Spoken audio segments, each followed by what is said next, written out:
Yo, what is up YouTube? I'm Blitz5, and in today's video, I'm going to talk about 5 ways to improve Battlefield 1. So don't take this as me hating on the game. I'm actually enjoying it a lot. I just think there are some things that could be balanced or tweaked to make the gameplay even better. So let's get started. Number 1 would be the fact that you can't exit out of the game once you're in the post-screen lobby. So once you exit into the game, you go into the lobby where you can see your score, all of the players, etc.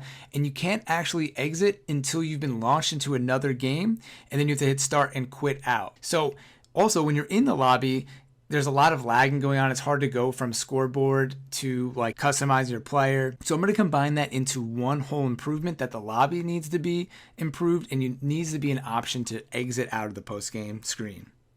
Then we have number 2, which is a little bit more specific, and this is rocket damage to vehicles. So I know this might sound strange, but the assault class is the main class designed to handle vehicles and tanks. And one of the main parts behind this is rockets. They have TNT, mines, anti-tank grenades, and the rocket launcher.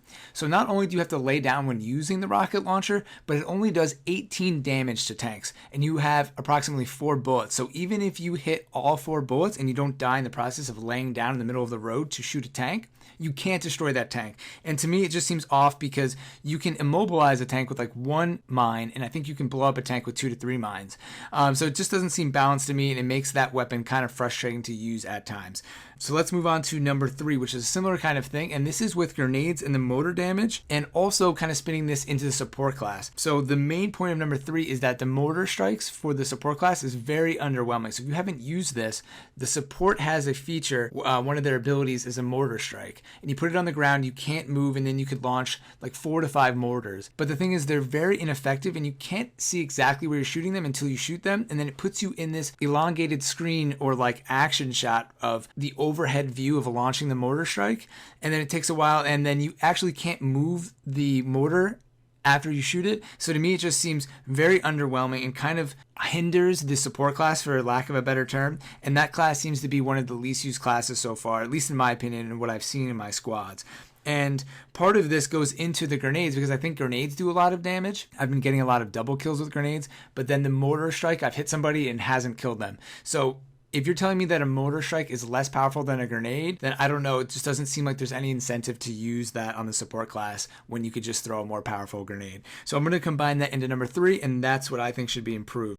So let's move on to number 4. This is going to be another combined thing where it's Jeeps and the stationary turrets, and they're kind of the same. So I think they both need to be improved upon. When you're in the Jeep, it moves very fast, so it's effective in that way, but you're a sitting duck and you can't fight against any other vehicles in the game in the Jeep. And even as the gunner, it's extremely hard to aim. Every bump that you hit, the gun goes everywhere, so it's almost impossible to do any damage with the turret, and you become a sitting duck. So there's really no point in using it, and it's kind of the opposite when you're on a stationary turret. You aren't moving, so you should be able to shoot people, but the accuracy and distance just isn't there, and either is the damage, and you will just get sniped immediately. So in my opinion, there has been no point in using the Jeep turret or the stationary turret. So in my opinion, when something's not valuable or has no value, if they increase the damage, then it might give some incentive to somebody using those turrets.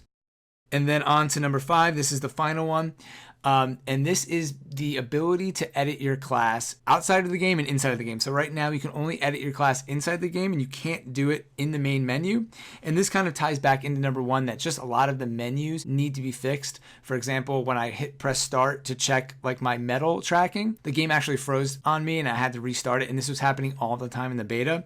But the promising side is number 5. EA Games did comment and say that they are going to add this feature into the main menu where you can edit your class and you don't have to be into the game. So at least that's coming, but I added that in there to round it out to 5. So I combined some of these changes, but the main ones, just to go over it again, is number 1, you can't exit after the game. Number 2 is the rocket damage to vehicles and tanks is only 18, so very minimal. That needs to be fixed. Number 3, the grenades and mortar strikes just don't really match up in damage, and the support class is a little weak in that case. Number 4, the Jeep turrets and the stationary turrets are completely useless. And number 5, you can't edit your class in the main menu. And you still can't party up in the main menu, but that's been a Battlefield thing forever, so I don't think that will ever change. So let me know what you guys think of Battlefield 1. Let me know if you agree or disagree with these changes. And as always, thank you all for watching. I'm Blitz5, and peace out.